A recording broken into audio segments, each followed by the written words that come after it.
아동학대, 아동학대 법무부에서 2014년 이후로 아동학대 특례법이 만들어진 이후로 아동이 사망한 그런 학대로 사망한 모든 케이스를 다 조사 분석을 하고 있거든요. 전수조사. 이게 어떻게 하면 막을 수 있었을까? 왜 이걸 막지 못했을까?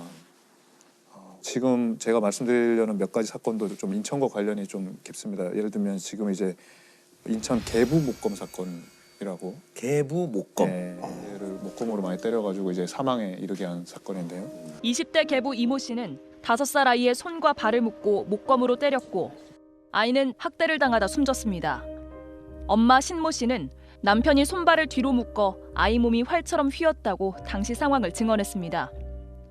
여기서 이제 왜 이렇게 했냐에 대해서 이 피고인은 피해자가 거짓말을 하고 피고인을 무시하는 것에 대해서 자신이 어릴 때 모습을 보는 것 같아서 그걸 부정하고 싶은 생각에 그렇게 했다는 거예요.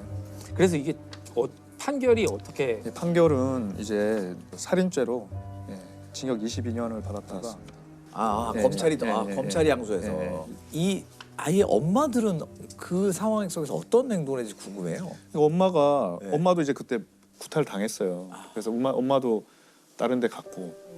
그러니까 엄마가 같이 외출하면서 애는 화장실에 감금해놓고 나가는 거예요. 그 자체 생모가.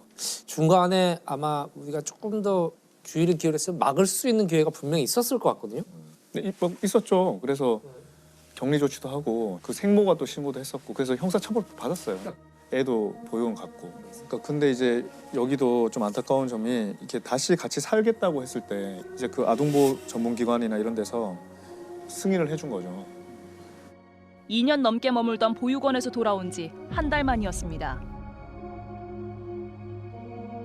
그게 상식적으로 아까는 뭐 그게 오랫동안 지속됐다는 걸 안 상태에서 그 아이를 거기다 다시 집어넣는 거는 진짜 호랑이 굴에 집어넣는 거랑 똑같은 거잖아요. 근데 이제 그 결과를 알아서 그렇지 사실 보육원에 이제 한 2년 있었고 떨어져 있었고 그 엄마가 같이 남편이랑 합쳤고 그럼 이제 뭔가 가정이 회복되어 가나 이런 생각을 했을 수도 있었을 것 같아요. 그리고 이제 이 불안하게 큰 아이들일수록 더 분리불안이 강해요. 그러니까 굉장히 사랑받고 큰 아이들은 혼자도 잘 놀아요. 근데 이렇게 상처받고 큰 애들은 오히려 혼자 잘 못 있어서 말씀대로 지금 즉시 분리 조치를 해도 다시 가고 싶어. 너무 분리불안이 너무 심해서 죽을 거 그게 그 분리불안은 그냥 외로운 정도가 아니라 그냥 이러면 죽을 것 같은 그런 공포에 휩싸이는 거예요. 계속 이 아동학대 사건은 뭐 작년 올해 계속 지금 계속 우리 공분을 살 정도로 얘기가 많이 나오고 있어서 사건이 좀 많습니다 이게. 그래서 그 천안 계모 캐리어 가방 사건인데 9살 어린이를 여행용 가방에 7시간 넘게 가둬 결국 숨지게 한 의붓어머니 A씨. 검찰은 A씨에 대해 살인과 아동복지법 위반, 특수상해 등의 혐의를 적용해 구속 기소했습니다. 때린 거 맞습니까? 학대 혐의 인정하세요? 자 읽어드릴게요. 피고인은 자기 배로 나온 누구가 자신의 게임기를 피해자가 옮겨놓은 것으로 의심하여 피해자를 계속 추궁하고 이에 피고인의 과도한 체벌과 지속적인 학대로 위축되어 있던 피해자가 사실은 피고인이 그 엄마가 옮겨놨어요. 피고인이 위 게임기를 옮겨놓은 것임에도 피해자가 거짓말을 하였다는 이유로 내부 옷방에 있던 여행용 가방 가로 50cm, 세로 70cm 되게 작죠 캐리어가 를 거실로 가지고 나와 피해자 키가 132cm고 어깨 넓이가 34cm 어깨 넓이가 34cm인데 거기 들어가라고 한 거예요. 이에 피해자가 아니에요라고 말하며 뒷걸음질 치다가 별다른 저항을 하지 못하고 가방 안에 들어가 옆으로 웅크린 자세로 눕자 피해자를 가방에 가두어 두고 12시 10분경 지인들과의 점심 약속을 외출을 하면서 친자녀들에게 1시간에 한 번씩 가방의 방향을 바꾸라고 지시하였고 이에 친자녀들은 진짜 용의주도하다. 근데 귀가를 했어요. 귀가를 해서 자기 친자녀들이 피해자가 가방에서 나오려고 하고 가방 안에 일부러 소변을 보았다라고 말했어요. 그 말을 듣자 피고인은 아직도 피해자가 반성을 하지 않고 반항하고 있다고 여겨서 안방 내부 옷방에서 더 작은 여행용 가방 거기에 들어가도록 지시하고 가방의 뚜껑을 덮고 지퍼를 잠갔다. 의붓 어머니가 가방 2개를 번갈아가며 7시간 넘게 가뒀었다고 진술했습니다. 의붓어머니의 더 잔혹한 학대 사실이 검찰 수사에서 추가로 드러났습니다. 계속해서 피고인은 제2 가방을 세웠어요. 그 안에는 피해자의 머리가 바닥을 향한 거예요. 바닥을 향하고 목 부분에 눌리게 되니까 이렇게 거꾸로 됐으니까. 그래서 숨쉬기가 어려워진 피해자가 엄마 숨이 안 쉬어져요라는 말을 하자 그 말을 듣고 피해자에게 정말 숨이 안 쉬어져? 거짓말 아니야? 평소처럼 심리적으로 위축되어 피고인의 추궁에 반대 의사를 표시하지 못한 채 내 거짓말이에요. 아 거짓말이라고.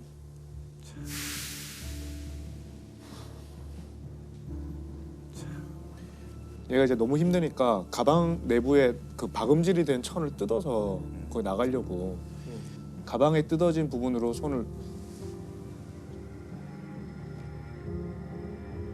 내밀자 피해자에게 넣어라고 말하였음에도 넣어 그랬는데 손을 넣지 않자 이를 자신에 대한 반항과 진정한 반성이 없는 행동으로 여기고 분노하였다. 이에 피고인은 당시 73kg의 체중으로 그 가방 위에 올라가서 앉았다가 올라가 뛰거나 밟고 이에 피해자가 울며 숨이라고 소리를 지르는 등 고통을 호소하였음에도 계속 뛰거나 밟았다. 살인이네. 아니 그 이렇게 이 아이가 믿고 키우고 싫으면 아이를 왜 맡았느냐가 저는 이해가 안 되는 거예요.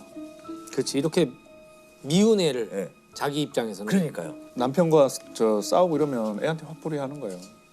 피해자한테 평소에 막 그렇게 괴롭히면서 너 마음속으로 나한테 욕했지 하면서 모든 걸 자기 통제하에 놓고 마음까지도 통제해 버리려고. 가해자는 징역 22년을 지금 받았는데 2심에서 25년으로. 역시 아까랑 똑같고. 이 같이 있었던 이 피고인의 친자식들 네. 이런 상황에 가담 내지는 목격하고 어찌됐든 동조하게 된 거잖아요. 친모의 애들은 친모의 범죄를 증언해요. 이렇게 했고 이렇게. 다 얘기해요. 네. 아 이게 그 아이들 얘기가 참 그 정말 아이들 많이. 이야기에 그거죠. 근데 하여튼 이 엄마는 반성문을 이제 수많은 반성문을 제출했는데 피해자가 거짓말과 나쁜 행동을 하고 이해할 수 없는 행동을 해서 모든 방법이 물거품으로 돌아가고 실망스러운 피해자의 모습을 봤다. 그 아이의 길을 꺾기 위한 일종의 기싸움이었다라고 이야기합니다. 그러니까 판사도 피고인의 진정으로 반성하고 참여하고 있는지 의문이다 이렇게 써놨죠. 저 25년도 왜 이렇게 모자란 것 같죠? 피해자의 유족과 학교 선생님, 이웃 주민이 기억하는 피해자는 밝고 명랑하고 춤추기 좋아하며 친구들과도 잘 어울리는 어린아이였다. 꿈이 경찰관이었대요. 경찰관이 꿈이던 아이는 피고인의 지속적인 학대 가운데 점차 말수가 줄고 잘못하지 않은 것도 잘못했다고 인정하는 등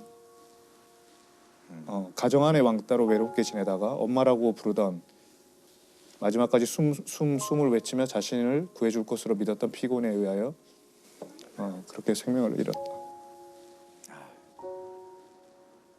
또 다른 네, 맞아. 이야기가 이게 제가 있나요? 예.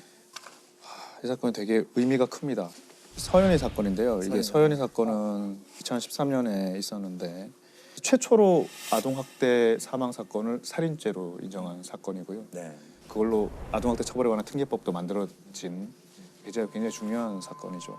이 모양을 때려 숨지게 한 계모 40살 박모 씨에 대해 울산지검이 학대치사가 아닌 살인죄를 적용해 구속 기소했습니다. 갈비뼈 24개 가운데 16개가 부러지고 사망에 이르도록 치명상을 입혔다고 강조했습니다.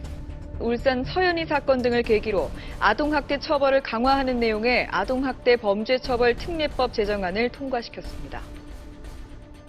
피고인이 피해자 당시 7세에 대한 폭력을 지속적으로 행사하여 오던 중 피해자가 소풍을 가기 위하여 식탁 위에 놓아둔 현금 2,300원 2,400원. 네, 2,300원을 훔치고도 안 훔쳤다고 거짓말한다는 이유로 순간적으로 격분하여 35분 동안 전신을 닥치는 대로 때렸다. 옆구리를 많이 다쳤는데 이거는 사람이 본능적으로 이렇게 막잖아요. 예, 이 판결문에 나오는데 옆구리를 그렇게 많이 다친 거는 그러니까 이게 손을 들게 하고 때렸다는 거예요. 같은 날 좀 있다가 또 피해자가 그런데도 피고인에게 미안해요 엄마, 소풍을 가고 싶어요. 그래도 소풍을 가고 싶다고 한 거야. 했더니 피해자가 물건을 훔치고도 아직도 반성하지 않고 소풍 가고 싶다고 한다는 이유로 재차 격분해서 피해자의 얼굴이 창백해질 때까지 20분 동안 또 추가로 때려요. 머리, 옆구리, 배 등 급소를 무차별적으로 때려 다발성 늑골 골절로 인한 양폐 파열로 사망에 이르게 했다. 늑골이 16개 부러졌고요. 이게 훔쳤다고 이렇게 때렸잖아요. 2,300원. 근데 본인은 그 다음 피고인의 그 범죄 사실이 몇 달 전에 스승의 날 기념 행사를 위해서 학부형들하고 같이 만나서 어느 집에서 회의를 하다가 주위에 아무도 없는 틈을 이용해서 가지고가 절취했다. 자기 학부형 그거는 절취하면서 자기 지금 2,300원 지금 훔쳤다고 이렇게 애를 이제 때렸어요. 근데 이게 그 살인죄가 인정이 안 됐습니다. 처음에는. 그래서 피고인이 징역 15년에 처했어요. 그러니까 왜 살인죄가 인정 안 됐냐? 이유는 살인의 고의가 인정되지 않는다면서 상해치사죄를 적용해 15년이 선고되면서 형량이 낮다는 국민적 분노를 샀습니다. 이 피고인이 119에 자기가 신고를 했어요. 심폐소생술도 하고 맨날 이렇게 심하게 때렸기 때문에 이번에만 특별히 죽이려고 때렸을 것 같지 않다. 판결 이유가. 그다음에 머리와 옆구리를 구분해서 머리는 한 대만 때리고 옆구리는 많이 때렸다. 그러니까 머리가 치명적인데 그런 이유로 하여튼 살인죄 고의가 없다고 한 거예요. 그래서 근데 이제 2심으로 갔죠. 2심에서는 이제 살인죄로 인정됩니다. 그러니까 이 비명을 지르고 얼굴에 핏기가 없는 창백한 모습이어서 의학 지식이 없는 박 씨라도 이 양이 숨질 수 있다는 사실을 알고 있었다는 게 달라진 법원 판단입니다. 심폐소생술하고 구해주려고 했던 거 다 거짓말로 본 거예요. 왜냐하면 이 엄마가 어떻게 이야기하냐면 애가 그렇게 죽으니까 심폐소생술을 자기가 막 하다가 도저히 안 될 것 같아서 죽을 것 같아서 한낱 뭐 희망의 끈을 놓지 않고 119에 전화했다는 거예요. 근데 보통 사람들은 먼저 119에 신고를 하죠. 그렇죠. 그리고 119에 신고를 할 때 그 녹음은 돼 있어요. 피해자의 아이의 뼈가 부러지는 소리가 난다면서.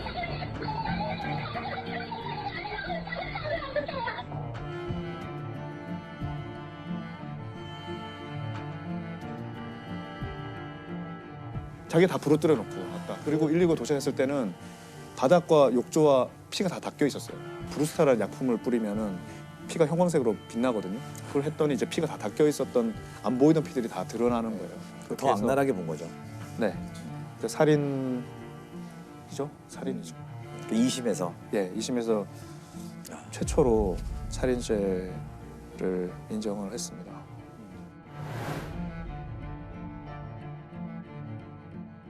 이런 사람한테는 보호자라는 어떤 역할을 영원히 못 맡게 해야 되지 않나요? 느낌이 드는 건 영원히 사회에서 격리시켜야죠. 이런 잔인한 폭력범들은. 근데 이 이야기 마치기 안 해요. 전에 제가 네. 꼭 하나 하고 싶은 얘기가 있어서 그런데요. 네.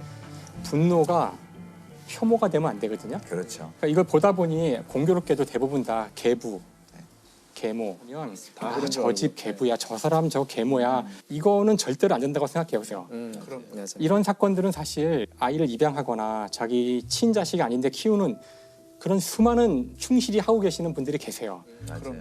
이것이 혐오로 가면 안 된다는 거. 맞아요. 실제로 뭐 적지 않은 아동학대 사건들 친부 친모 진짜 많거든요. 예. 근데 이서연 어린이 사건은 그런 측면에서 굉장히 다른 파장을 많이 일으켰어요. 이게 지금 아동학대 처벌에 관한 특례법이 굉장히 많은 기능을 하고 있거든요. 그러니까 그 법이 만들어졌어요. 그 전에는 법이 이렇게 강력한 법이 없었거든요. 앞으로 아동을 학대해 숨지게 한 경우 최대 무기징역에 처해지고 아동을 학대한 부모 등 친권자는 친권이 박탈됩니다. 좀 더 여러 가지 장치를 더 만들고 정비를 하자. 그래서 이서연 보고서라는 민간에서 이제 보고서가 작성돼서 우리가 그냥 공문만 하고 넘어가는 게 아니라 그 이전에 모든 아동 학대로 인해서 사망한 사건들을 다 전수 분석을 해가지고 왜 이게 아이를 보호하는 시스템이 작동하지 않았나. 어떤 체계가 이제 만들어진 그런데 큰 의의가 있는 거죠. 안타까운 건 이 사실을 이 가족 말고는 알 수가 없다라는 게 제일 문제잖아요. 아동학대가. 아이가 고발을 하진 않잖아요. 예, 아이가 할 수가 없죠. 요즘에 보통 기사 보면은 그 의사 선생님들이 네. 폭행당한 흔적이 있다 이래가지고 그러면 고발을 할 수 있는 신고할 수 있는 정도가 아니라 신고 의무가 있습니다. 그러니까 의사, 교사, 그렇죠. 유치원 선생님, 119 구급대원, 아동학대 처벌에 관한 특례법에 신고 의무자들이 쫙 있습니다. 네. 신고 의무도 강화돼 학대 사실을 신고하지 않으면 500만 원의 과태료를 물도록 했습니다. 지금은 애를 때리면 위법이에요. 때려도 되는 줄 알고 있거든요. 그렇게 자라왔기 때문에. 네. 민법상 원래 징계권 조항이 있었어요. 민법 915조에 부모는 징계를 할 수 있는 권리가 있었어요. 그게 60년 정도 올해 폐지했어요. 우리 법무부가 이제 법안을 내서 그걸 폐지를 했어요.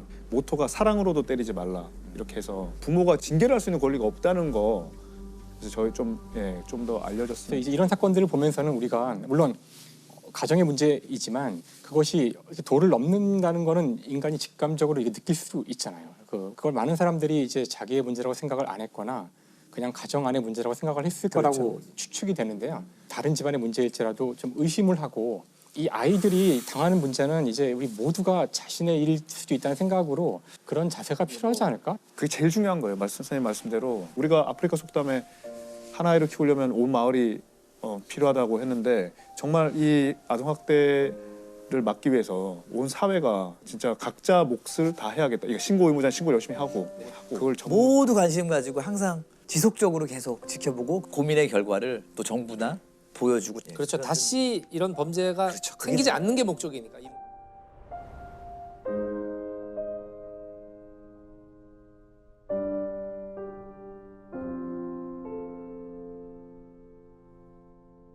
가스라이팅에서 가장 좀 심각하게 대두되는 문제가 아동학대. 맞습니다. 네, 아동학대는 정말 극단적인 예라고 볼 수가 있는데요.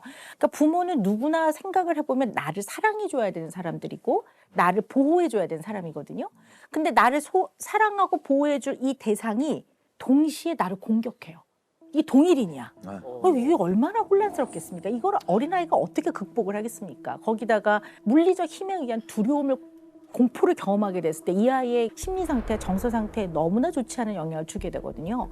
그것이 극단적인 예가 아동학대인 거죠. 그래서 우리가 아동학대가 동서고금을 막론하고 예전부터 있어 왔어요. 근데 더 대두가 되고 이제 제도적으로 좀 보완이 되는데 제도가 만들어지고 보완되는데 영향을 준 게 98년도 사건으로 제가 알고 있는데 이 사건이라고요. 그 친부하고 계모가 아이들을 학대를 해서 그 누나는 이제 이미 암매장이 됐고요. 살해돼서 암매장이 됐는데 그때 누나 나이가 7살이었고요. 그다음에 그 동생은 이제 구출이 됐는데 5살. 근데 이제 그때 구출이 됐을 때 이 아이 윗속에는 아주 소량의 위액만 남아 있었어요. 그러니까 거의 한 2주 동안 아무것도 먹지 못했다라는 거죠. 5살에 완전히 굶주려서 뼈만 앙상하고 등에는 다리미로 대인 화상 자국이 그냥 다리미 자국이 그대로 있었고 발등은 젓가락으로 찢어져 가지고 아이가 발등이 부어 있는 이제 그런 모습으로 애가 구출이 됐어요.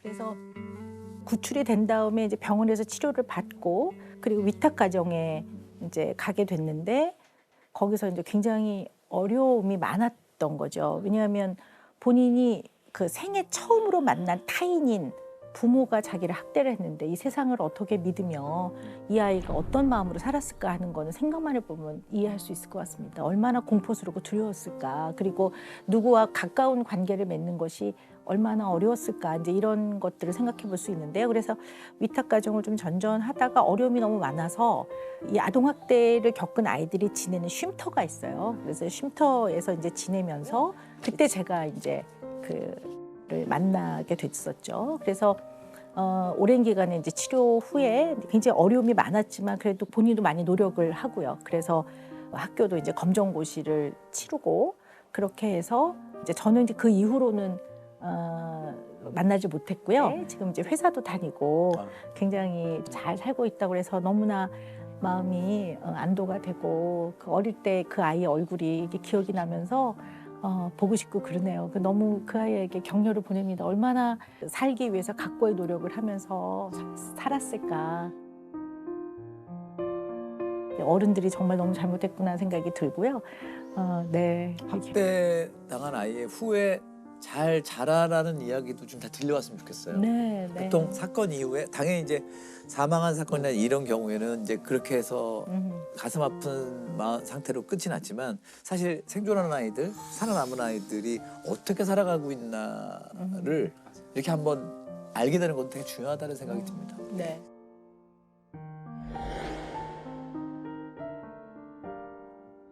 (2015년에도) 참 안타까운 아동학대 사건이 있었죠. 인천에서 발생한 사건인데요. 한 슈퍼마켓 주인의 경찰 신고 전화로부터 이 사건이 이제 밝혀지게 됩니다. 이 슈퍼마켓에 아이가 한 명 들어오는데요. 슈퍼마켓 주인은 이 한눈에 보기 한 6살 정도라고 생각을 했어요. 그런데 실제로 이 아이는 놀랍게도 11살이었습니다. 도대체 어떻게 이런 상황이 되었느냐. 이 아이는 자기 아버지 친부, 그다음에 아버지의 동거녀, 그리고 동거녀의 친구, 요렇게 이 세 어른에게서 지속적인 이제 학대를 받았던 것인데요. 거의 뭐 2년 넘는 기간 동안 이런 지속적인 학대를 받으면서 11살짜리 어린이가 4살 아이 평균 몸무게 정도에 해당될 정도로 너무나 영양실조에 걸려 있었고요. 그다음에 발견 이후에 의학적인 진단 치료 검사를 해보니까 늑골이 2개가 부러져 있었고 온몸에 심각한 멍이 든 이런 상태였습니다. 이 아버지는 게임에만 집에 있어 몰두하면서 자기가 생각했을 때 뭐 말을 안 듣는다든지 귀찮게 한다든지 이러면 주먹, 발로 마구 때리기도 했고요. 그다음에 이 행거, 옷 거는 거 있잖아요. 그 쇠파이프로도 막 때리기도 했습니다. 그리고 이 어린아이를 며칠간 밥을 안 주고 굶기기도 했고요. 그리고 손 노끈으로 막 묶고 결박을 한 채로 이 뒷 베란다, 창고 같은 거 이런 데 막 감금해 두기도 했었어요. 그러니까 이 어린아이가 너무 힘들고 괴롭고 고통스럽고 배가 고파가지고 묶여있던 노끈을 가까스로 풉니다. 그리고 이 높은 2층 베란다를 탈출을 해가지고 땅으로 내려와서 가까운 슈퍼마켓에 들어갔었던 거예요. 11살 여자아이가 배가 너무 고파서 맨발로 집에서 탈출했는데 몸 곳곳이 멍들어 있었고 친아버지와 동거녀가 2년 넘게 집에 가둬놓고 이렇게 만들었다고 합니다. 소녀의 키는 120cm, 초등학교 5학년 나이인데도 몸무게는 4살 평균인 16kg에 불과했습니다. 지난 12일 낮 자신의 집인 빌라 2층의 세탁실에서 가스배관을 타고 탈출했습니다. 집안 욕실과 세탁실에 갇히길 수십 차례, 동거녀와 살며 인터넷 게임에 빠져 산 아버지는 딸이 남은 음식을 찾아 먹으면 매질을 했고 일주일 넘게 밥을 주지 않을 때도 있었다고 경찰은 밝혔습니다. 이게 학대가 굉장히 심한 경우인데 주변에서 눈치를 못 챘을까요? 범죄 심리학자들 다수가 아동학대 피해자 분들을 이제 생존자라고 불러요. 예, 가장 일상적이면서도 함께 사는 가까운 사람에 의해서 벌어지기 때문에 잘 드러나지가 않죠. 결국 아주 심각한 중상해나 커다란 사건이 되어서야만 밝혀집니다. 그래서 아동학대는 어떤 범죄보다도 암수 범죄가 많죠. 그리고 실제 아동학대의 80%는 그렇게 가정 내에서 일어나는 아동학대가 80%고 우리가 알 수가 없는 경우가 대부분이죠. 그래서 이 사건을 계기로 정부에서는 장기 결석 아동들, 학교에 가야 하는데 오지 않는 아동들에 대한 전수조사를 실시하게 되었습니다. 학대를 당한 딸은 학교를 2년 넘게 결석했지만 교육당국의 손길은 미치지 못했습니다. 아동관리에 허점이 드러난 건데요. 정부가 부랴부랴 장기 결석 학생에 대해 전수조사에 나섰습니다. 요즘 아동학대에 대한 그 법과 그 인식이 굉장히 높아지고 있는데 여전히 좀 부족하다는 생각이 많이 들어요. 여전히 부족합니다. 네. 여전히 부족하고요. 앞서 제가 이제 생존자라는 표현을 말씀드렸지만 사실 아동학대는 그 자체가 트라우마로 작용하고 상당히 심각한 그런 피해 후유증으로 남게 되죠. 2013년에 미국 여러 대학에서 한번 연구를 해봤어요. 아동학대 피해자들과 아동학대를 당하지 않은 아이들 사이에 그 fMRI라 그래서 자기공명 영상으로 뇌를 이제 촬영을 해본 거예요. 그랬더니 아동학대 피해자들에게서 나타나는 독특한 현상이 전전두엽하고 해마 부위를 연결짓는 곳에 손상이 많이 발견이 됐어요. 그 영향은 뭐냐면 불안, 두려움, 초조 이런 것들을 잘 이렇게 견뎌내기 힘들게 되고요. 정서 관리가 어려워지고 상당히 좀 장기적인 후유증이 남을 수 있는 그런 상처가 발견이 되는데 문제는 과거엔 대놓고 폭력과 학대를 저질렀다면 이제는 아동학대가 처벌받는다는 걸 아니까 몰래 숨어서 그리고 지능적으로 눈에 보이지 않는 부위에 대한 폭력과 학대를 저지른다든지 정서적 학대를 한다든지 이런 일들이 많이 벌어지고 있어서 결국 아동이 받는 충격은 다른 아이들은 나보다 행복하게 살고 있는 것 같은데 나만 이렇게 괴롭고 모욕당한 것 같아 라는 느낌을 갖고 있다면 이 외부적인 몸의 상처는 없어도 마음의 상처는 더 심하거든요. 여기에 대해서 과연 우리가 친권자, 양육권자들로부터 아이들을 지켜주고 새롭게 그 나이 또래에 맞는 애정과 관심과 양육을 해줄 사람에게 보호를 제대로 찾아서 연결해 주느냐? 그렇지 못하고 있죠, 아직까지. 가정에서 일어나는 성폭력. 가정폭력이 사실 폭력으로 인식되는 데까지 우리가 되게 오랜 시간 걸렸듯이 친족 성폭력 문제도 사회의 문제, 개인이 해결할 수 있는 개인적인 문제가 아니다라는 것에 대해서 인식을 한 지가 그렇게 오래되지 않았어요. 의붓 아버지 살인 사건입니다. 92년 1월 17일에 이제 경찰서로 강도 신고가 옵니다. 한 가정집에 강도가 침입했다는 신고였고 현장에 경찰에 가보니 안방에서 어떤 중년 남성이 누워서 가슴에 칼에 찔린 채 이미 사망을 해 있었고요. 중년 남성의 딸이 공업용 테이프로 손발이 묶인 채 근처에 있었어요. 집에 현금이 좀 없어진 걸로 확인이 됐고 현장을 조사하던 경찰이 좀 이상한 점을 발견을 해요. 사망한 피해자의 딸 A라고 할게요. 이 A가 이미 대학생이었는데 아빠와 함께 잠을 자고 있었던 것으로 보이는 흔적을 발견했거든요. 대학생 딸이 아빠랑 자는 게 그렇게 일반적이지는 않잖아요. 그래서 수사관이 조금 이상하다고 의심을 했었고 아버지를 칼로 찌르고 금품을 훔쳐간 강도가 딸은 전혀 건드리지 않았다는 점 그리고 일반적인 강도 사건과 조금 다르다고 이제 경찰이 판단을 해요. 그리고 또 살펴보니 이 아버지는 A의 친아버지는 아니고 의붓 아버지였다는 점을 이제 확인을 했어요. 그래서 경찰이 조금 이상하다는 생각을 하면서 이 A라는 딸에게 약간 거짓말을 해요. 너희 아버지 응급실에서 봤는데 살았더라라고 거짓말을 합니다. 사실 아버지가 살았다고 하면은 안도하는 모습을 보여야 하는 게 일반적일 텐데 예상하지 못한 반응을 이제 냅니다. 막 소리를 치면서 안 된다고 얘기를 해요. 그리고 현장에서 제3자의 지문이 발견이 되었어요. 근데 그 지문은 A 양과 같이 대학교를 다니는 이제 B군의 지문이었고 이 B군이 체포가 되고 A 양이 내가 죽였어요. B군은 잘못이 없습니다라고 이제 얘기를 합니다. 의붓 아버지를 살해한 범인은 바로 이 A 양과 A 양의 남자친구 B군이었던 거예요. 확인을 해보니 사망한 피해자는 살인의 피해자이기도 했지만 A 양은 12살 때부터 이 의붓 아버지에게 친족 성폭력을 당한 피해자였던 것이었습니다. A 양과 B군이 고민을 하다가 이제 좀 끔찍한 계획을 세우는 거죠.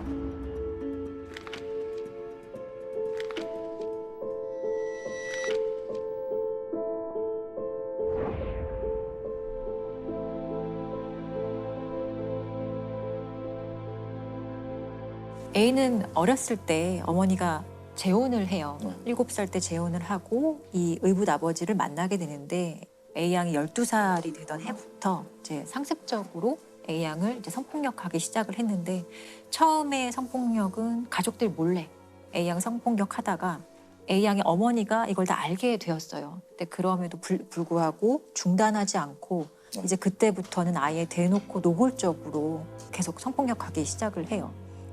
A 양의 어머니에게도 이 사실을 알리면 죽여버리겠다는 식의 협박을 일삼았고 한 번은 이 A 양과 A 양의 어머니가 경찰에 신고를 한 적이 있다고 해요. 근데 이 A 양의 의붓 아버지의 직업이 이제 검찰청의 간부였던 거예요. 당시에 경찰이 A 양의 아버지를 보고 검찰청 간부인 걸 확인하고 그대로 그냥 돌아간 적이 있다고 하거든요. 그때는 완전히 무기력해졌겠죠. 공권력에 대한 어떤 최소한의 기대나 희망이 완전히 사라지는 순간이었을 거라고 생각하거든요. A 양은 결국에 이제 20살이 돼서 대학을 가게 되는데 기숙사 생활을 하게 되거든요. A 양의 아버지는 그 A 양의 그 학교 시간표까지 관리를 하면서 일거수일투족을 다 감시하고 그때 또 아버지가 계속 성폭력을 또 자행을 했던 거거든요. 그러다가 A 양이 이제 이 B군을 만나게 되거든요. 다행히도 B군은 A 양의 이런 그 피해 사실을 다 알고도 A 양을 진심으로 사랑했고 A 양을 도와주기 위해서 무척이나 노력을 합니다. 한 번은 A 양과 B군이 함께 아버지한테 가서 교제를 허락해 달라는 그런 요청도 하는데 절대 안 된다. 눈에 띄지 마라. 그래서 이 과정에서 사실 A 양과 B군은 어떤 방법을 동원하더라도 이 의붓 아버지의 범행을 중단할 수 없겠구나라는 생각을 해요. 이 의붓 아버지가 죽어야 끝나겠구나라는 판단을 했던 것 같고 B군이 집에 와서 잠들어 있는 아버지를 칼로 심장 부위를 찔러서 바로 이제 살해합니다. 그리고 강도인 것처럼 보이기 위해서 그 A 양의 손발을 다 묶고 현금도 없애고 또 집도 막 흐트러 놓고 이런 식으로 이제 이 사건의 전말이 이제 다 밝혀지게 된 거죠. 경찰의 신고나 법의 판단을 받을 수 없다라고 판단한 네. 것 같아요. 너무 절망적이었을 것 같은데. B군의 부모님이 이제 이런 상황을 모두 확인을 하고 아들과 이 A 양을 도와야겠다라는 판단을 하고 한국 성폭력 상담소를 찾아가서 사건을 알리고 도움을 요청을 해요. 아, 당시에도 예, 그런 기관이 있었어요? 네, 있었어요. 여기서도 뭐 문제의 심각성을 인식하고 이 사건과 관련한 공동 대책위를 꾸리고 수많은 피해 지원 단체와 그리고 대학생들이 함께 모여서 이 A 양과 B군을 이제 구명하기 위한 운동을 시작을 해요. 그리고 22명의 변호사들이 이 A 양과 B군의 이제 무료 변론을 맡게 돼요. 저는 그 당시에도 제가 이 막 신문 기사 찾아보고 해서 너무 가슴 아팠던 게 A 양이 어떤 얘기를 했냐면 구속된 후 감옥에서 보낸 7개월이 지금까지 살아온 20년보다 훨씬 편안했습니다. 밤이라는 시간이 이렇게 아름답다는 것도 처음 알았습니다. 더 이상 밤새도록 짐승에게 시달리지 않아도 되었기 때문입니다. 제가 벌을 받을 테니 B를 선처해 주세요라고 A 양이 얘기를 했고요. 들을수록 참 잔혹하다. B군도 어머니 다음으로 사랑하는 A가 무참하게 짓밟히는 것을 알고도 나 자신이 아무것도 할 수 없다는 걸 느낄 때마다 죽고 싶은 마음뿐이었습니다. 나는 A의 의붓 아버지를 죽인 것이 아니라 내가 사랑하는 A를 살린 겁니다. 라고 최후 변론을 합니다. 결국에 B군에게는 징역 5년, A 양은 징역 3년에 집행유예 5년 선고가 납니다. 자신을 성폭행해온 의붓 아버지를 살해한 혐의로 기소된 피고인에게 징역 3년에 집행유예 5년을 그리고 피고인에게는 징역 5년을 선고한 원심을 확정했습니다. 양의 경우 범행 과정 내내 소극적으로 개입해온 점을 고려해서 징역 3년에 집행유예 5년을 선고한다고 밝혔습니다. 그러나 그는 범행을 사전에 계획해 직접 저질렀고 결과적으로 엄정한 법 질서를 무너뜨린 점이 인정돼 징역 5년에 실형을 선고하지 않을 수 없다고 재판부는 밝혔습니다. 이게 사회적으로 너무 이제 이슈가 됐었던 사안이고 이들이 살인을 할 수밖에 없었던 이유에 대해서 사실 많은 사람들이 공감을 했었던 사안이라서 결국에는 이들에 대해서 특별 사면과 이제 복권을 단행을 하는데요. A 양은 사면이 되고 이 B군도 남은 형기의 절반을 이제 감형받게 돼요. 이런 식으로 사건은 이제 종결이 됐고요. 이게 단순히 어떤 피해나 피해 가족의 개인적인 불행인가? 우리 사회가 고민해봐야 되지 않을까라는 고민을 시작하면서 신족 성폭력의 심각성에 대해서 이제 사람들이 관심을 드디어 가지게 되죠. 그리고 94년 4월 1일부터 시행된 성폭력 범죄 처벌 및 피해자 보호 등에 관한 법률이라는 것이 최초로 우리나라에 시행이 됩니다. 이 법률이 제정되면서 처음으로 친족 관계에 의한 강간, 강제 추행이 이제 법률적으로 개념이 잡히고 이 친족 성폭력은 좀 줄어들었나요? 친족 성폭력은 성폭력 범죄 중에서도 가장 이 암수율이 높은 범죄예요. 신고하지 않는 것도 있지만 못 하거든요. 한 4%대 정도의 신고율을 가지고 있어요. 사건을 이제 처음 접했을 때가 생각이 나는데 큰아버지에게 사실 오랫동안 함께 살면서 성폭력 피해를 당한 사안이었는데 너무 저한테 온갖 데서 전화가 오는 거예요. 가해자들의 제가 봤을 때는 사돈의 8촌까지 전화가 온다라는 생각이 들었거든요. 사실 그렇게 너가 열심히 안 해도 돼. 제가 원래 어렸을 때부터 그랬어. 아니면 착각했을 수 있어. 그냥 예쁘다고 그런 건데 제가 들은 적이 있어요. 끊임없이 저에게도 회유와 협박을 하는 거죠. 너무 혼란스러운 거예요. 왜냐하면 나는 피해자를 지원해주는 변호사인데 내가 가정 파괴범이 됐나라는 생각도 들 정도로 혼란스럽게 하거든요. 그걸 겪으면서 와, 이 변호사한테도 이러는데 피해자한테는 얼마나 더 했을까. 그리고 피해자를 그렇게 적극적으로 지원해주는 가족이 있는 경우를 저는 본 적이 없어요. 완전히 이제 평온했고 정상적으로 보였던 가족이 해체된다는 것을 인정해야 되는 거기 때문에 그것을 받아들이는 것이 되게 어려운 거죠. 가족들이 피해자의 편에 설 수 없다라는 것이 믿겨지지 않는 상황인 것 같네요. 두 가지 사례 좀 더 말씀드리면 되게 와닿으실 것 같은데 7년간 미성년자인 친딸 2명을 수차례 강간하고 추행한 사건이 있었어요. 광주에 사는 50대 A씨는 친딸 2명을 지난 2012년부터 7년 동안 성폭행한 혐의로 재판에 넘겨졌습니다. 이들 자매는 당시 초등학생이었습니다. A씨는 딸들이 잠을 자거나 심지어 숙제를 하고 있을 때도 강간하고 추행했습니다. 딸들이 집에 없을 때는 신체 사진을 촬영해 보내라고 시키기도 했습니다. 딸들이 초등학교 학생이던 시절부터 강간과 강제추행을 상습적으로 합니다. 딸의 신체를 촬영해서 사진을 보내라 이런 요구도 하고요.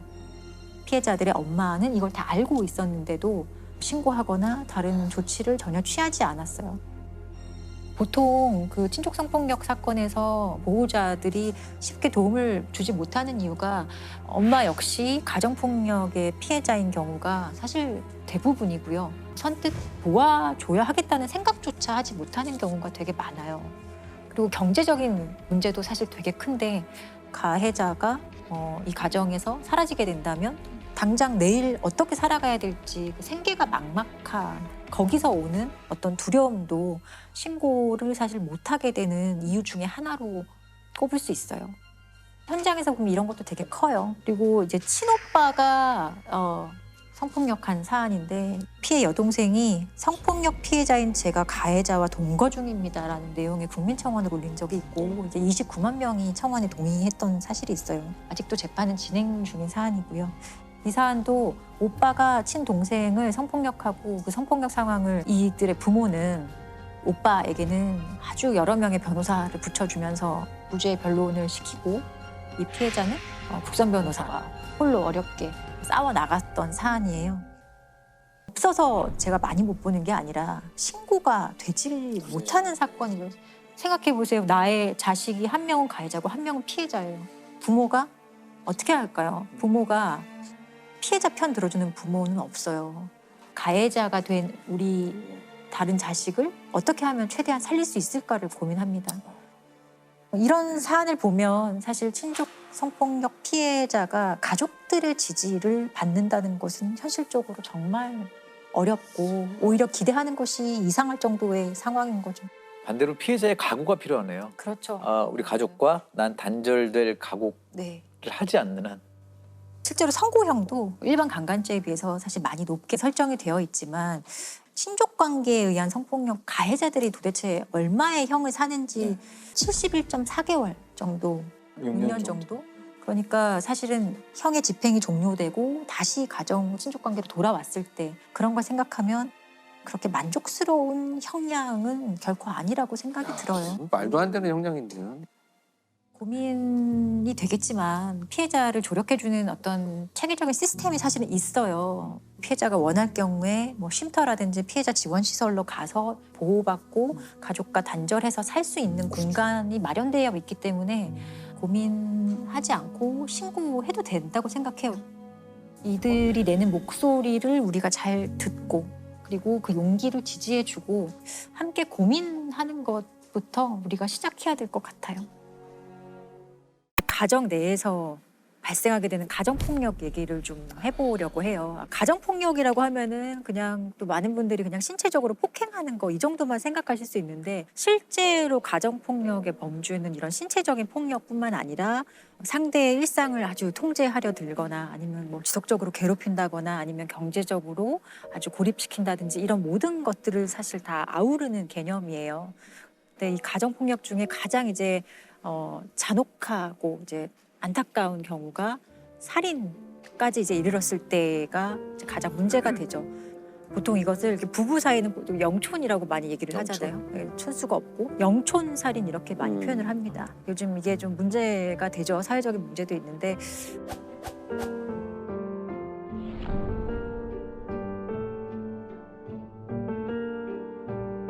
대표적인 그 가정폭력이 이제 살인의 결과까지 이르게 된 사례를 이제 하나 말씀을 드릴게요. 2018년 10월 22일 강서구의 어느 주차장에서 있었던 일이에요. 한 여성이 피를 흘리며 쓰러져 있다라는 신고를 받고 경찰이 이제 현장에 출동을 합니다. 새벽 시간 아파트 주차장에서 40대 여성이 흉기에 맞아 숨졌습니다. 경찰은 이 여성의 전 남편을 용의자로 보고 있습니다. 이 여성과 이미 4년 전에 이혼한 전 남편이 가해자였던 거예요. 근데 이 사건이 뭐 단순 살인 사건인가 하고 이제 경찰이 더 들여다봤더니 이미 이 피해 여성은 여러 차례 이 남성과의 사이에서 어떤 폭력 피해를 입었었고 또 경찰에 신고한 이력도 여러 번 있었던 거예요. 그래서 가장 잔혹하고 극단적인 성향을 보여주는 그 대표적인 폭력 사건이 2015년 2월에 있었던 사건인데 당시에 이 피해 여성이 친구들과 함께 여행을 갔다고 해요. 근데 이 여행 가는 것을 가해자가 되게 못마땅해 했고 여행에서 돌아오는 피해자를 기다렸다가 주차장으로 끌고 가서 아주 막 잔인하게 폭행을 해요. 근데 여기서 멈추지 않고 이 가해자는 어떤 행동을 하냐면 피해 여성의 언니와 그리고 딸들에게 연락을 해요. 문자로 좋은 구경 있으니까 집으로 와라 라고 해요. 그래서 완전 참혹하게 맞은 엄마의 모습을 그대로 보여주는 거예요. 정말 얼굴에 주름질 곳이 없을 정도로 맞아서 퉁퉁 부어있는 상태였어요. 아빠의 흥분을 가라앉히기 위해 매달려서 빌고 빌었지만 흉기를 들고 위협까지 하는 상태였어요. 그게 몇 시간 동안 지속되다 보니까 제가 참다 못해서 경찰에 신고를 했고요. 그래서 실제로 이 경찰이 출동을 해서 가해자가 경찰서에 갔다가 2시간 만에 다시 집으로 와요. 이 아빠가. 어떤 조치가 내려지긴 했나요? 가정폭력 사건에서 이런 식으로 좀 피해자에게 좀 피해를 주거나 가정폭력 범죄에 해당한다고 했을 때는 임시조치라는 거를 할 수 있어요. 근데 대표적인 게 접근을 피해자에게 좀 접근하지 못하는 것, 그리고 연락을 좀 못하게 하는 것, 전화, 문자 메시지 이런 거 못 보내게 하는 것. 이런 조치가 사실 내려지기도 했는데 이 가해자는 이 조치를 어겨봤자 형사처벌 안 된다는 거를 너무 잘 알고 있었어요. 이 사람의 직업이 교도관이었다고 하거든요. 교도관이에요. 교도관인데 자기가 교도관인 걸 가족에게 상당히 강조하면서 나는 교도관이고 법률을 너무 잘 알아. 이런 걸로 경찰 가도 큰 일이 되지 않을 거야. 나는 구속되지 않을 거야. 처벌받지 않을 거야 라는 것을 그 가족들에게 항상 이런 식으로 사실 좀 세뇌하면서 자신의 어떤 장악력을 계속 좀 키웠던 것 같아요. 심리적으로 상당히 좀 피해자들을 지배하려고 했던 것 같아요. 근데 결국은 이혼도 안 하고 그냥 산 건가요? 그래서 이 사건을 계기로 도저히 안 되겠다 생각해서 이 두 사람은 이혼을 하게 돼요.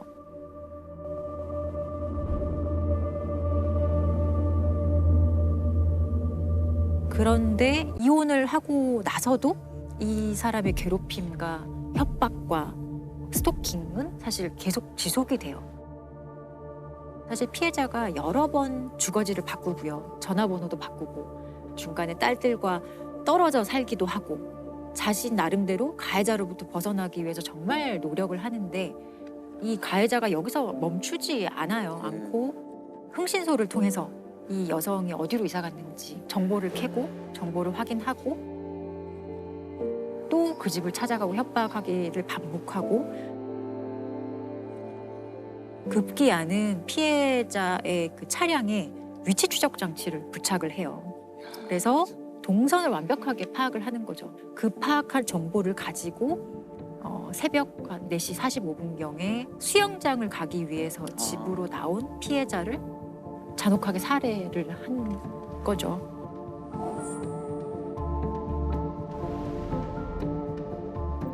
이 가해자의 처벌이 너무 궁금합니다. 어떻게? 가해자는 무기징역이 이제 구형이 됐지만 징역 30년으로 왜 최종 갑자기 확정됐어요. 또 그 1심 판결문의 이제 판결 이유를 보면 계획적인 범행을 통해서 피해자를 살해하기 이른 것으로 엄히 처벌할 필요가 있다는 것을 인정하면서도 다만 피고인이 변론 종결 이후 제출한 반성문을 통해 뒤늦게나마 고인과 유족들에게 사죄의 의사를 표시하고 있는 점을 이제 고려를 했다는 거예요, 양형에. 별로 그런 거 고려 안 해도 될 것 같은데.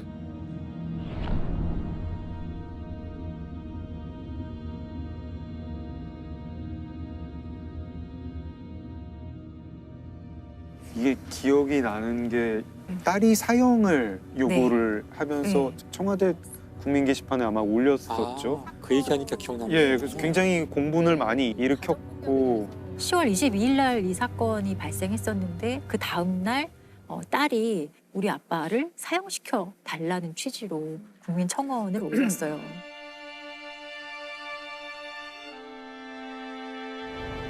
18년 10월 22일 강서구 등촌동 47세 여성 살인 사건의 주범 저희 아빠는 절대 심신미약이 아니고 사회와 영원히 격리시켜야 하는 극악무도한 범죄자입니다.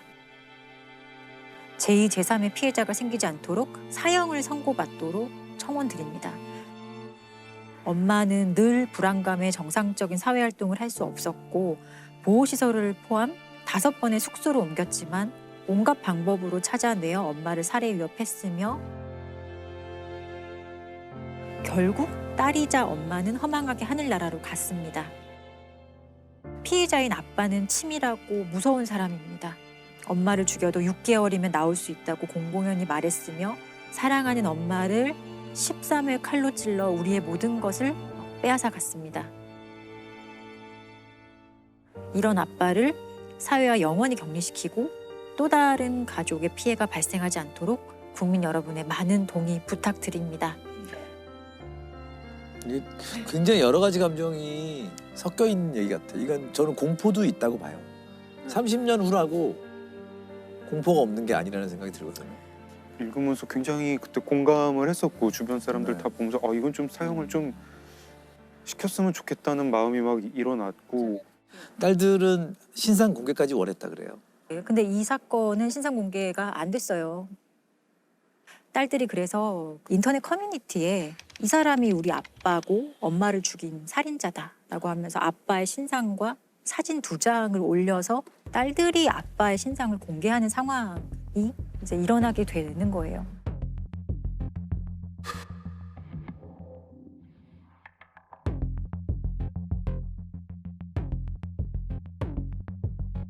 당시에 정말 기억이 나실 정도로 사회적으로 큰 이슈였어요. 그래서 이제 가정폭력 대책이라고 해서 그 여가부 장관이 답변도 했던 사안이고 개정된 것 중에 가장 대표적인 게 아까 말씀드린 임시조치의 내용 중에 과거에는 어떤 장소를 위주로 설정을 했었거든. 그 장소에서 100m 이내 접근 금지.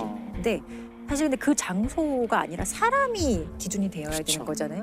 이 사건을 계기로 법률이 개정되면서 그런 것도 좀 바뀌고 이 임시조치를 이행하지 않았을 때 2년의 징역까지 최대로 선고될 수 있도록 조금 더 강화가 되기는 했습니다. 너무 예고된 그럼요. 범죄라고 할 수 있기 때문에 이런 분들, 이런 피해자를 막을 수 있는 제도가 있어야 되지 않나요? 근데 이거는 사실 이런 조짐이 보일 때 강력하게 어떤 이제 가해자에 대해서 어떤 처벌이 좀 이루어지고 이제 이런 행동을 하면은 내가 조금 힘들 수 있겠다 이런 메시지를 줄 수 있어야 되거든요. 근데 지금까지 우리 법률, 특히 이제 가정폭력 범죄 처벌에 관한 특례법이라고 있는데 이 법률이 가장 문제점으로 지적받는 거는 법률의 입법 목적이에요. 제가 입법 목적 일부를 한번 읽어드리면은 이 법은 가정폭력 범죄로 파괴된 가정의 평화와 안정을 회복하고 건강한 가정을 육성함을 목적으로 한다. 이 법률이 97년도에 제정이 되었어요. 근데 그 당시에 가정폭력 문제는 정말 사소한 문제로 취급이 됐고 가정 내에서 맞아요. 일어나는 일이기 때문에 국가가 개입해서는 안 된다. 이 법률이 정말 관심 있는 거는 피해자도 가해자도 아니에요. 가정 유지예요. 오로지 가정은 유지되어야 돼. 이 가정 유지 이데올로기에 갇혀서 깨어진 가정을 회복해야 한다라고 하고 있잖아요. 근데 이 깨어진 어떤 도자기 같은 거예요. 그 도자기를 유리 조각 하나하나 붙인다고 해도 원래의 도자기가 되는 게 아니잖아요. 강요하는 거죠, 예. 사실은. 그래서 이 입법 목적이 2011년에 조금 개정이 돼요. 어떻게 개정이 되냐? 그대로 있어요. 그대로 있고 뒤에 피해자와 가족 구성원의 인권을 보호함을 목적으로 한다가 이제 추가로 들어오긴 합니다. 문제가 지적을 예. 많이 했군요, 사람들이. 그렇지만 여전히 이 법률은 사실 국가가 가해자를 좀 엄정히 처벌해야 될 역할을 피해자에게 약간 떠넘기는 거예요. 피해자의 의견을 존중한다. 피해자의 의사, 뭐 처벌 원하지 않는다. 그러면은 뭔가 처벌하지 못하도록 하는 이런 법률적인 근거가 오히려 가해자들에게 또 때려도 되겠네라는 잘못된 학습 효과만 지금 주고 있는 상황인 것이고 그 상황에서 피해자는 어떤 생각을 하느냐. 그냥 나만 지금 참으면 우리 가족이 유지될 수 있어 생각하고 그래 이번 한 번만 하면서 폭력의 강도는 높아져도 그냥 처벌 원하지 않습니다. 이런 식으로 말을 해서 사건이 종결되는 경우가 태반입니다. 실제로. 실제로 이런 게 누가 밖에서 그냥 누가 계속 저를 지속적으로 이렇게 때려요. 그리고 그 강도가 점점 세지고 제가 상처를 입고 병원에 갈 정도가 되면 그 사람은 반드시 처벌받아요. 그렇죠. 네, 근데 맞습니다. 이게 가정 내에서 일어났다 하면 그 사람은 처벌받지 않고 오히려 조금 더 교정해보렴 하고 면죄부를 주는 그런 되게 모순적인 상황이 발생을 하는데 이게 2022년도에도 얼마나 사람들이 이해할 수 있을지 지금의 사람들이 가지는 그 폭력에 대한 그 인식이 과거와 같을지 저는 그거 아니라고 생각해요. 저는 이걸 가정폭력이라고 하는 말을 조차 바꿔야 된다는 생각을 해요. 그냥 폭력이죠. 그냥 폭력이에요. 강력 맞아요. 폭력이에요. 그냥 강력 오히려 범죄. 가정이기 때문에 더한 폭력 아닌가요? 가중처벌이 필요한 강력 범죄라고 봐야 돼요. 이 범죄는 점점 늘고 있나요? 사실 이게 늘고 있는 거는 맞아요. 그런데 애초에 신고되는 비율이 그렇죠. 너무 적어요. 2016년 실태조사 기준에 따르면은 1.7% 정도가 경찰에 신고하거든요. 그러니까 정말 대부분의 사건은 99% 정도, 뭐 98% 정도의 사건은 경찰에 신고조차 되지 않고 그냥 알아서 끝나는 거죠. 이게 대표적으로 암수 범죄가 그렇죠. 많은 범죄죠. 예, 그리고 신고를 왜 안 했냐라고 물어보면 그러니까 신고해도 뭐 어쩔 수 없을 뭐 의미가 없을 맞아요. 것 같아서 다 포기하는 거예요, 하는 사실은. 분들이 되게 많아요. 그리고 실제로 어느 정도로 그럼 이게 구속률은 어느 정도인지 봤더니 2018년도에는 0.8%, 맞아요. 1%가 안 되죠. 2019년도에는 0.9%. 그 가정폭력의 시작과 과정과 극단적인 끝을 되게 잘 표현한 시가 있어요. 그 폴레트 켈리라는 이제 미국 여성이 13년간 가정폭력 피해를 입다가 탈출해서 지금은 이제 가정폭력 피해자들을 지원해주고 있는 일을 하고 있는 여성인데 제목은 나는 오늘 꽃을 받았어요라는 제목의 시예요. 자, 저는 오늘 꽃을 받았어요. 우리의 결혼 기념일이라거나 무슨 다른 특별한 날이 아닌데도요. 지난밤 그는 저를 밀어붙이고는 제 목을 조르기 시작했어요. 그렇지만 그는 틀림없이 미안해할 거예요. 왜냐하면 오늘 저에게 꽃을 보냈거든요. 저는 오늘 꽃을 받았지요. 오늘은 아주 특별한 날이었어요. 바로 제 장례식장 날이었거든요. 지난밤 그는 드디어 저를 죽였어요. 저를 때려서 죽음에 이르게 했지요. 제가 좀 더 용기를 갖고 힘을 내서 그를 떠났다면 저는 아마 오늘 꽃을 받지는 않았을 거예요. 사실 되게 짧은 시인데 여기에 가정폭력의 뭐 어떤 특징과 그렇죠. 네. 양상과 다 드러나 있는 시예요. 마지막 문구가 너무 안타깝네요. 네. 결국은 자기 또 탓을 하고. 네, 자기가 그냥 받지 말 걸, 그냥 용기 내서 그냥 나갈 걸. 진짜 이 법률이 친밀한 관계에 의한 폭력, 살인, 뭐 영촌 살인 이런 거를 사실 방조한 것 같아요. 그래서 정말 이 법률에 대해서 좀 관심 가져야 돼요. 이게 지금 제대로 되고 있는지. 법이 보호해 드려야 될 분들이잖아요. 가정폭력 피해자분들. 뭐 이런 것들까지 안타까운 해야 되니 얘기들을 참 답답하네요. 네, 그렇습니다. 이제 막 범죄 영화 같은 거 보면 가정폭력이나 아동 학대를 당했던 경험에 범죄자들이 꽤 있었거든요. 실제적으로 피해자였던 사람이 나중에 가해자가 되는 경우가 있나요? 그 우리가 잘 아는 연쇄살인범들 유영철, 정남규, 강호순 아동학대 피해자입니다. 어린 시절에는. 그렇다고 해서 우리가 그런 강력범죄자들에게 면죄부를 줄 수는 없어요. 조소도 안 되고 정당화의 논리도 안 됩니다. 왜냐하면 아동학대 피해를 당한 절대 다수는 절대로 내가 당한 거를 다른 사람에게는 하지 않겠어라는 결심을 합니다. 그래서 오히려 그 의지로 다른 사람을 지켜주고 보호해주는 사람 모범적인 시민이 되는 경우가 가장 많고요. 또 다른 분들은 그 학대 피해 후유증을 잘 이겨내지 못하고 아동학대 피해 후유증을 안고서 우울증이라든지 정신과적인 질환을 앓으시면서 힘들어하시는 분들이 그 다음에 다수고요. 아주 극소수가 자신이 받은 아동학대 피해를 학습을 하죠.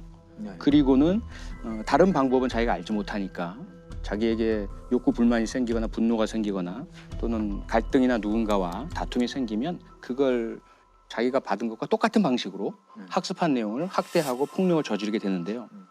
가장 대표적인 사건 중 하나가 2010년에 발생했죠. 양천구 신정동의 옥탑방에서 발생했던 살인 사건에 대해서 말씀드리고자 합니다. 웃음소리가 기분 나빠서 살인했다라고 알려졌던 사건이에요. 이 사건의 범인이 33살이었는데 10여 년간 교도소에 복역하고 있다가 출소한 친구였어요. 근데 그 사이에 세상은 많이 바뀌었잖아요. 자기가 나와서 새로 적응하고 살려고 노력을 했는데 건설 현장에서 이제 일하는 것밖에는 할 수 있는 게 없고 그래서 그날도 토요일인데 2010년 8월 7일이었죠. 이 사람이 일이 없었어요. 다른 사람들은 다 가는 자기는 안 불러준 거죠. 그래서 그때 일하러 갈 때 필요한 망치, 뭐 칼, 뭐 이런 장비들을 든 가방을 가지고 동네를 돌아다니다가 어린이 놀이터에 혼자 이렇게 앉아 있었던 거예요. 그런데 어디선가 웃음소리가 들린 거죠.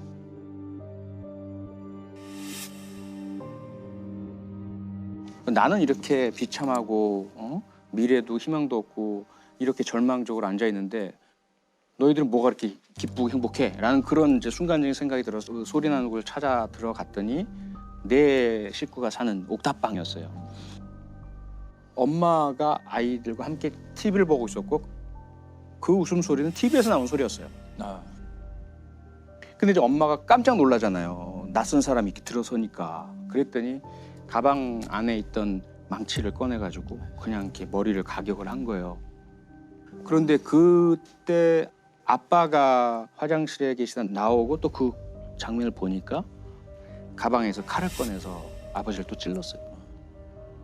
결국은 아버지는 돌아가시고 어머니는 중상을 입고 중환자실에 오랫동안 그 치료를 받으시는데 그리고는 그냥 가버렸어요.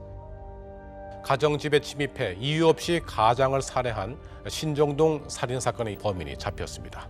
윤 씨는 신정동 일대를 배회하다 단란한 주말 저녁을 보내던 가족들에게 흉기를 휘둘렀습니다.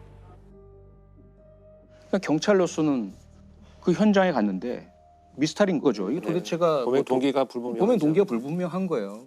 부모님이 무슨 원한 관계가 있나? 아무리 찾아봐도 원한 지금 사람도 없고 불만가진 사람도 중에 아무도 없는 거예요. 오직 CCTV에서 발견된 모습이 있어요. 그 현장에 떨어진 모자, 인상착의 도대체가 풀리지 않는 미스테리로 30일 넘게 계속 현장 주변에서 탐문하고 그러다 이제 36일째 되는 날 갑자기 형사 한 분이 잠깐 차를 세운 거예요. 창밖에 그 CCTV에 찍힌 것과 똑같은 옷을 입은 똑같은 가방을 든 사람이 걸어가고 있는 거예요. 그래서 다짜고짜 가서 왜 그랬어? 라고 질문을 했더니 경찰서에 가서 말씀드릴게요. 그러니까 이 사람은 멀리 도망갈 의사도 없었고 그럴 요량도 없는 상태였어요. 그러니까 제가 한 4시간 면담을 하면서 도대체 어떻게 살아왔는지 왜 그랬는지를 따져보니까 이 친구가 어린 시절부터 자기 아버지로부터 극심한 가정폭력, 온 가족이 다 폭행을 당했어요. 술만 드시고 막 집안 다 때려 부수고 어머니 폭행하고 아이들은 도망 다니고. 그런데 이 사람이 그 아버지가 하던 행패를 학습을 한 거예요. 조금만 기분이 나쁘면 술 마시고 자기 아버지가 하던 걸 똑같이 하다가 그걸 강력범죄 저지르고 잘못된 선택을 하게 되고 결과적으로는 뿌리는 아동 학대더라 이 말이죠. 현장 검증에서 윤 씨는 행복한 가정의 웃음소리가 자신의 처지와 비교돼 범행을 저질렀다고 말했습니다.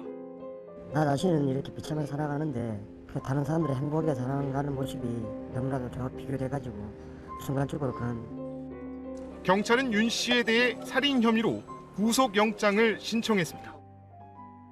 물론 전적으로 본인 책임입니다. 그렇습니다. 그렇다 하더라도 본인이 절대로 다른 사람을 해치지 않겠다는 기본적인 신념을 가지고 살아야 되지만 만약에 어린 시절에 아동학대 당하고 가정폭력의 피해자였을 때 사회가 제대로 개입해서 보호하고 교육하고 치료하고 그런 개입을 했었더라면 과연 이 무고한 피해자들이 생겼겠느냐라는 거죠. 그렇습니다. 예. 또 아동학대 사건입니다. 경남 창녕에서 온몸이 멍투성이가 돼 인천에서 아동학대로 의심되는 사망 사건이 또 발생했습니다.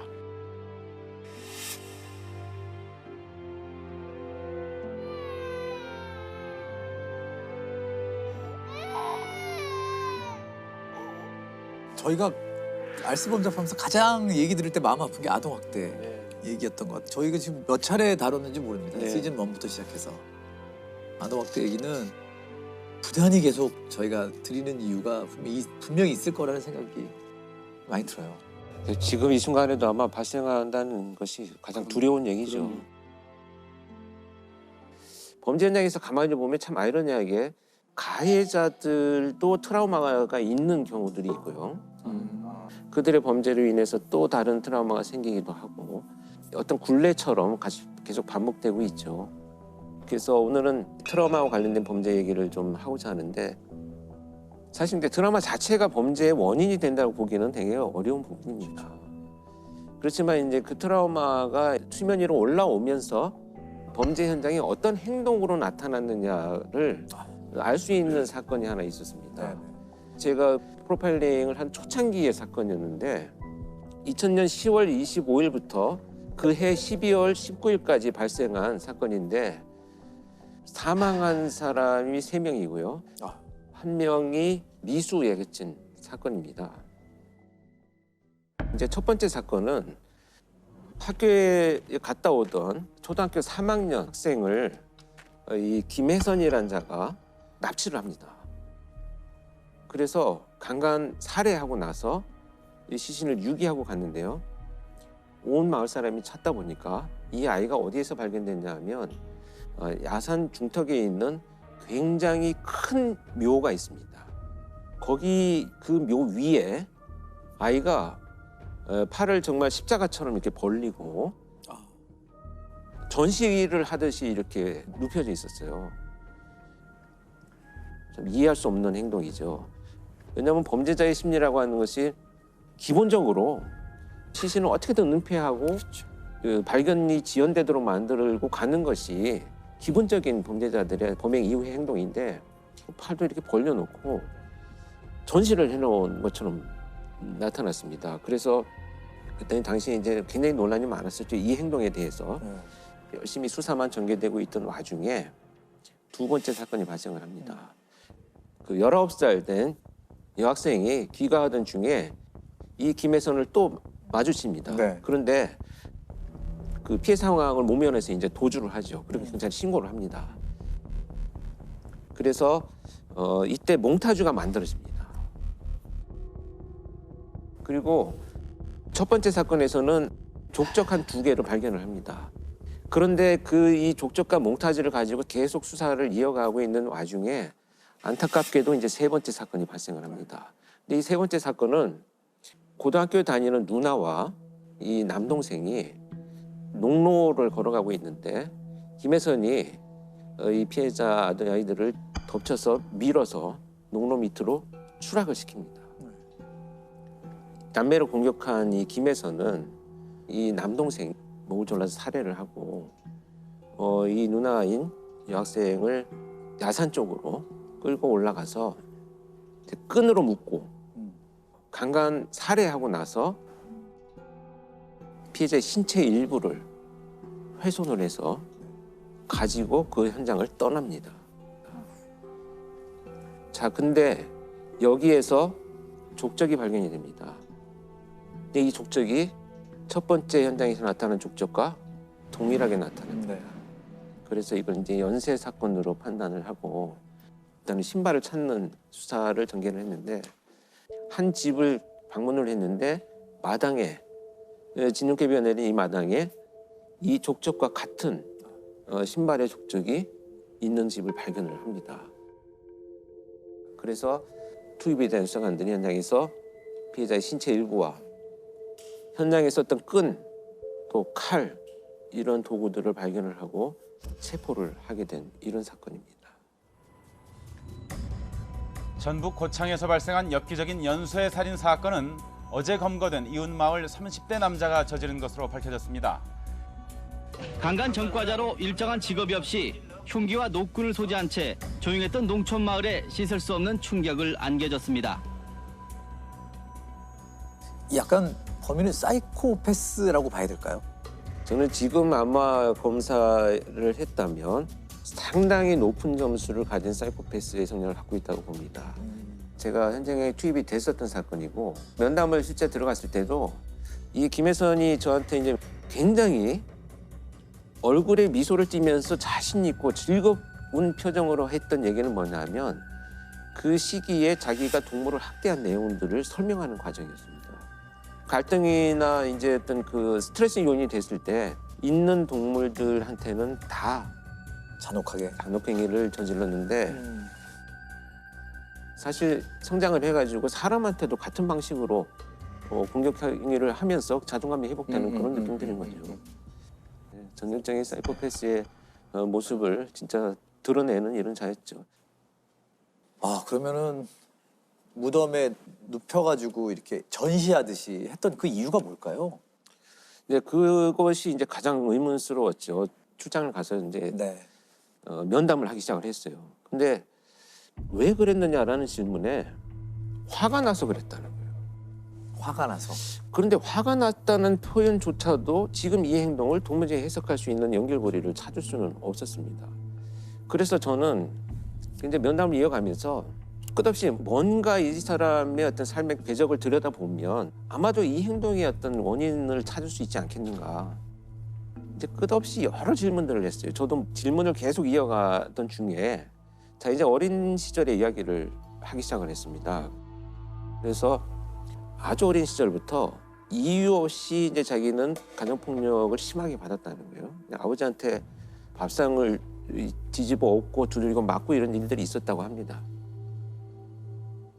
자, 근데 문제는 뭐냐면 그런 학대를 받고 나서 늘 옷을 벗긴 채로 쫓겨났던 거예요. 그래서 그 바깥에서 이렇게 오들오들 떨고 있는 장면들이 늘 그 마을에 있던 친구들한테 노출이 된 거죠. 근데 이 시골 마을이라고 하는 것이 중학교도 같이 가고 고등학교도 같이 가고 이렇게 평생을 이렇게 벗는 것에 대한 노출이 굉장히 이 사람은 처벌이었던 거죠. 그래서 지금도 나는 반팔 반바지 안 입어요. 긴팔 입고. 네. 그 말을 듣는 순간 아 이것은 지금 이 굉장한 연결고리가 있는 것이구나 이제 알게 된 거죠. 그래서 이 첫 번째 피해 아동이 납치를 해서 성폭행을 하려고 데리고 갔는데 성폭행을 하는 과정에 이 아이가 사망을 해버렸다는 거예요. 네. 의식을 잃고 자기는 자기의 목적을 이루지는 못했는데 아이가 사망했다는 것이 화가 났다는 거죠. 그래서 자신이 극도로 혐오스러워하는 이런 노출을 통해서 피해자를 거기다 전시해놓고 마치 형벌을 준 것처럼 이렇게 생각을 했습니다. 자기가 갖고 있는 트라우마를 결국은 범죄 행동에서 그렇게 표출되는 특이한 유형의 범죄죠. 트라우마에 대해서 좀 과학적인 연구도 많이 되고 있다고요. 제가 듣기로는 원래 트라우마라 그러면은 이게 굉장히 이제 심리적인 이제 문제라고 보통 다들 알고 계신데 이 트라우마에 어떤 생물학적 근거가 있다, 생리학적 근거가 있다는 연구들이 이제 속속 밝혀지고 있대요. 그래서 그 사람의 뇌에서 크게 이제 편도체와 해마라는 부분이 이제 기억과 관련해서 중요한 역할을 하는데 뱀을 봤을 때 깜짝, 화들짝 놀라잖아요. 그러니까 이런 역할을 편도체에서 하게 되는 거고 우리가 일단 뱀을 봤지만 뱀이지만 저건 작은 뱀이니까 괜찮아라고 차분하게 이성적으로 판단하는 게 이제 해마가 하는 역할이죠. 보통 우리가 이제 경험을 해서 기억으로 바꿀 때 이 두 가지가 다 협업을 잘 해야 돼요. 자, 그런데 이제 그 트라우마가 남는 상황일 때에 이제 연구를 해보면은 이 해마가 제대로 역할을 못하고 편도체가 아주 과잉으로 이제 이것이 흥분돼 있는 이런 것들이 많이 발견됐대요. 그러니까 이게 무슨 뜻이냐면은 어떤 기억들은 이것이 제대로 이성적으로 판단해서 그것에 대한 가치가 평가돼서 남는 것이 아니라 그냥 공포나 불안 이런 것들하고만 결합된 상태로 남는 거죠.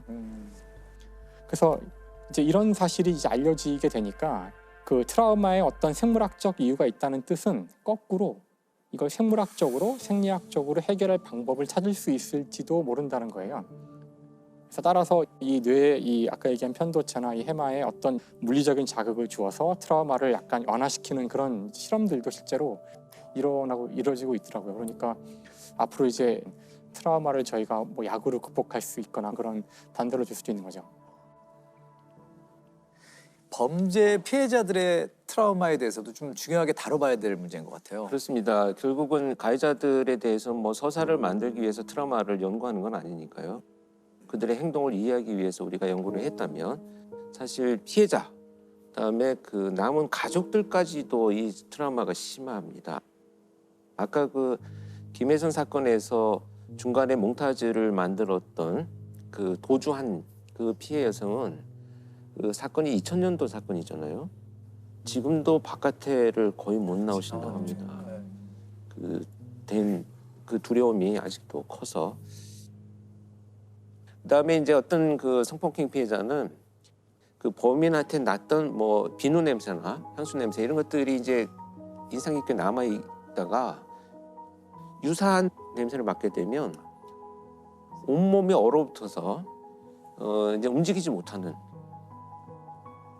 또 방화 같은 것으로 인해서 이제 그 자식을 잃은 부모가 있었는데 그분들은 끝없이 휴대폰이나 인터넷 그 컴퓨터에 불이 나서 사망하는 사람이 어떤 고통을 느끼는지를 끝없이 검색을 하세요.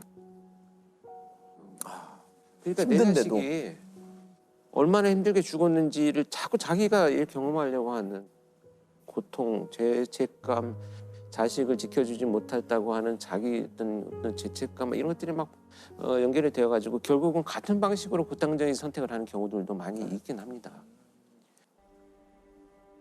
해마다 발생하는 수만 건의 범죄 뒤에는 상처를 입고 힘들어하는 피해자들이 존재합니다.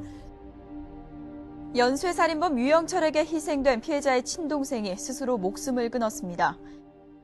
안양 초등생 유괴 살해 사건의 피해자 이양의 아버지 이찬 씨가 7년간 술로 괴로움을 달래다 딸의 곁으로 갔습니다. 다 피하는 거 다 정말 어떻게 살아요? 자식을 본 죄인인데 뭐서 말을 어떻게 하는 게 아니고 내가 지금 그 얼굴을 보려는지 지금 우리 딸이 땅속에 묻고 살면. 사실 범죄 피해라고 하는 것이 국가에서도 책임이 있다고 봅니다. 안전을 책임져야 되는 국가가 사실 소홀히 한 책임들도 있죠. 물론 가해자의 비난이 당연히 크겠지만 범죄 피해자에 대해서 국가가 구조해야 될 의무는 헌법상 의무예요. 헌법 30조에 보면 범죄 피해자에 대해서는 법률이 정하는 바에 의하여 국가로부터 구조받을 수 있다 이렇게 규정이 되어 있어요. 그래서 이 헌법상의 의무에 따라서 만들어진 법률이 범죄 피해자 보호법이라고 있어요.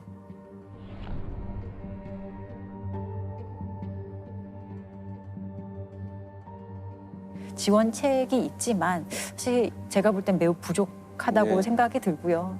근데 실제로 이게 참 범죄 피해자들이 막 적극적으로 알아보고 신청하고 이래야 되는 사전 절차가 좀 있어요. 그래서 놓치고 지나가는 경우도 있고요. 그리고 어떤 범죄 피해자 구조금이 나온다 그래도 죄책감을 가지고 그 구조금을 제대로 사용 못하는 분들도 계시고 살인이나 강도 등 강력 사건의 피해자나 가족은 치료비와 장례비 등 각종 지원금을 받을 수 있지만 제도가 잘 알려지지 않고 지원금 지급 과정도 복잡하다 보니 한 해 1,000억 원 안팎의 예산 중 집행률이 10% 선에 불과합니다.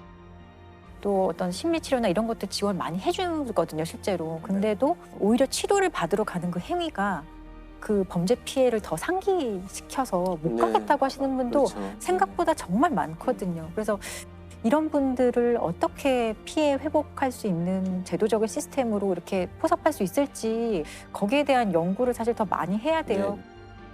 범인의 형량에만 계속 얘기를 많이 했던 것 같은데 피해자들이 지금 어떻게 살고 계시고 저는 피해자들을 위한 기금이 마련됐다는 얘기를 처음 들었거든요. 이게 다 이용하셔야 되죠. 예. 이제는 또 다른 어떤 그 피해로 인한 다른 범죄가 재생산되거나 아니면 본인들의 극단적인 선택을 하는 이런 부분들도 우리가 이제 예방을 할 수 있는 노력들이 분명히 이어져야 된다 이렇게 생각을 합니다. 네. 우리의 삶이 처음부터 피해자의 삶은 아니었잖아요. 어느 순간에 보면 이 슬픔을 딛고 일어나서 치유가 되는 거예요.